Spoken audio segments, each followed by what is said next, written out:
왜 믿음의 사람들은 고통을 통해 성장할까? 왜 믿음의 사람들은 고통을 통해 성장할까요?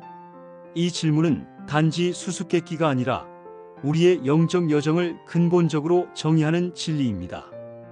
고통은 단순히 우리를 약하게 만들고 상처를 남기는 부정적인 경험이 아닙니다. 오히려 고통은 하나님의 손 안에서 다듬어지고 빚어지는 도구입니다. 히브리서 12장 11절은 분명히 말합니다. 무릇 징계가 당시에는 즐거워 보이지 않고 슬퍼 보이나 그로 말미암아 연단받은 자들은 의의 평강한 열매를 맺느니라.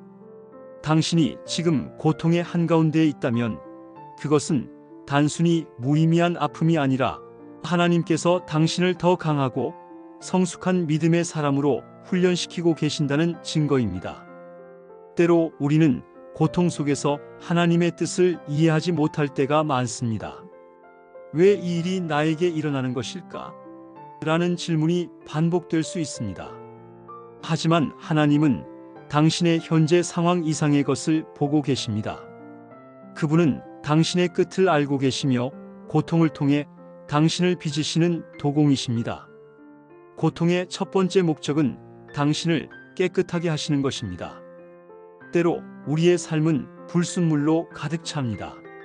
자만심, 의심, 세속적인 욕망 등 모든 것이 우리를 영적으로 왜곡시킬 수 있습니다. 그런데 고통은 우리를 정화하는 불과 같습니다. 말라기 3장 3절에서는 이러한 하나님을 재련사로 표현하며 이는 하나님께서 당신을 그리스도를 닮은 순수한 믿음으로 다듬고 계신다는 것을 의미합니다. 당신이 고통을 겪을 때마다 그것은 단순한 상처가 아니라 영혼의 불순물이 제거되는 과정임을 기억하십시오. 둘째, 고통은 당신에게 권위와 힘을 줍니다. 야고보서 1장 2, 4절에서 말씀하시기를 너희가 여러 가지 시험을 만나거든 온전히 기쁘게 여기라. 이는 너희 믿음의 시련이 인내를 만들어내는 줄 너희가 알리라. 고통은 단순히 당신을 시험하는 것이 아니라 당신 안에 견고한 믿음이라는 영적 근육을 키워주는 과정입니다. 마치 운동으로 약한 근육이 단단해지듯이 고난은 당신의 영혼을 준비시켜 하나님께서 맡기신 더 큰 사명을 완수할 수 있도록 만듭니다. 셋째, 고통을 통해 당신은 하나님과 더 가까워질 수 있습니다. 성경을 통해 우리는 고난 중에서 하나님과 가장 친밀하게 연결되었던 사람들을 봅니다. 다윗은 궁극적인 외면과 배신 속에서도 하나님의 사랑을 가장 깊이 체험했습니다. 욥은 모든 것을 잃고도 결국 하나님에 대해 더 깊이 알게 되었습니다. 고난은 당신의 주변 모든 것을 걷어내고 오직 하나님만 남기는 순간입니다. 시편 34편 18절은 여호와는 마음이 상한 자에게 가까이 하시고 중심에 통해하는 자를 구원하신다고 합니다. 당신이 외롭고 좌절한 때에 하나님은 가장 가까이 계십니다. 이 관계의 깊이는 세상의 그 어떤 부요함도 대체할 수 없습니다. 마지막으로 고통은 하나님의 계획을 위한 발판입니다. 당신이 겪는 모든 고난은 하나님의 원대한 목적 안에서 수집되고 사용됩니다. 요셉의 이야기를 떠올려 보십시오. 그는 형제들에게 배신당하고 노예로 팔렸고 감옥에 갇히는 등 끝없는 고통을 겪었습니다.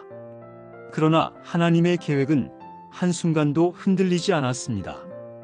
결국 그는 고난을 통해 애굽의 구원자가 되었고 수많은 생명을 살릴 수 있게 되었습니다.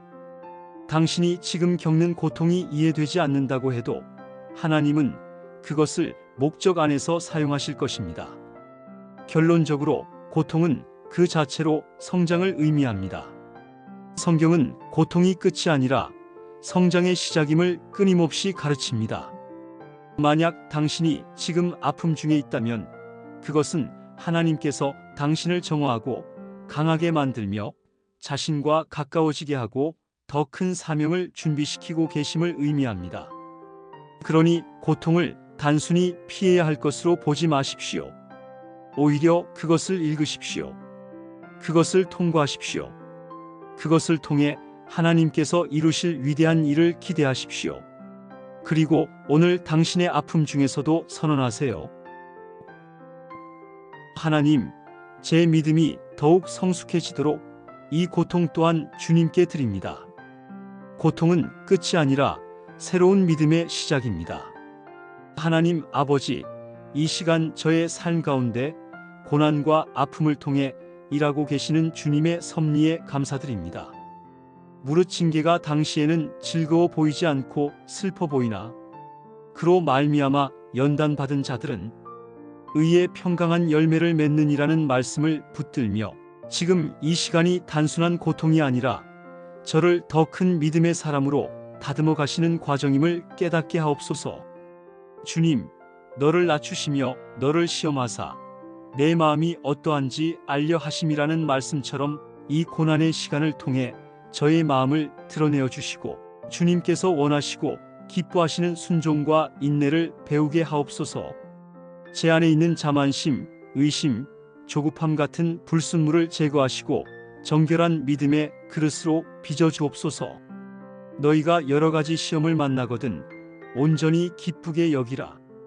이는 너희 믿음의 시련이 인내를 만들어내는 줄 너희가 알미라는 말씀처럼 이 고난이 저의 영적 근육을 강하게 하고 저로 하여금 주님께 온전히 맡길 수 있는 훈련의 장이 되게 하옵소서.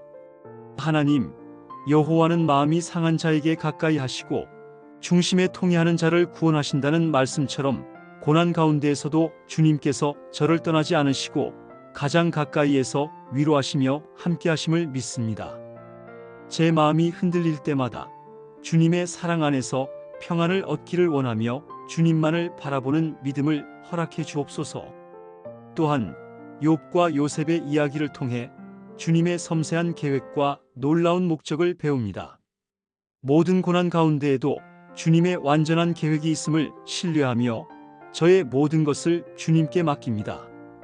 주님, 고난을 통해 저를 정결하게 하시고 강하게 하시며 주님과 더욱 가까워지게 하시는 하나님의 손길을 찬양합니다. 이 모든 시간을 감사와 믿음으로 고백하며 저의 삶을 통해 주님의 뜻을 이루어 주옵소서. 주 예수 그리스도의 이름으로 기도드립니다. 아멘.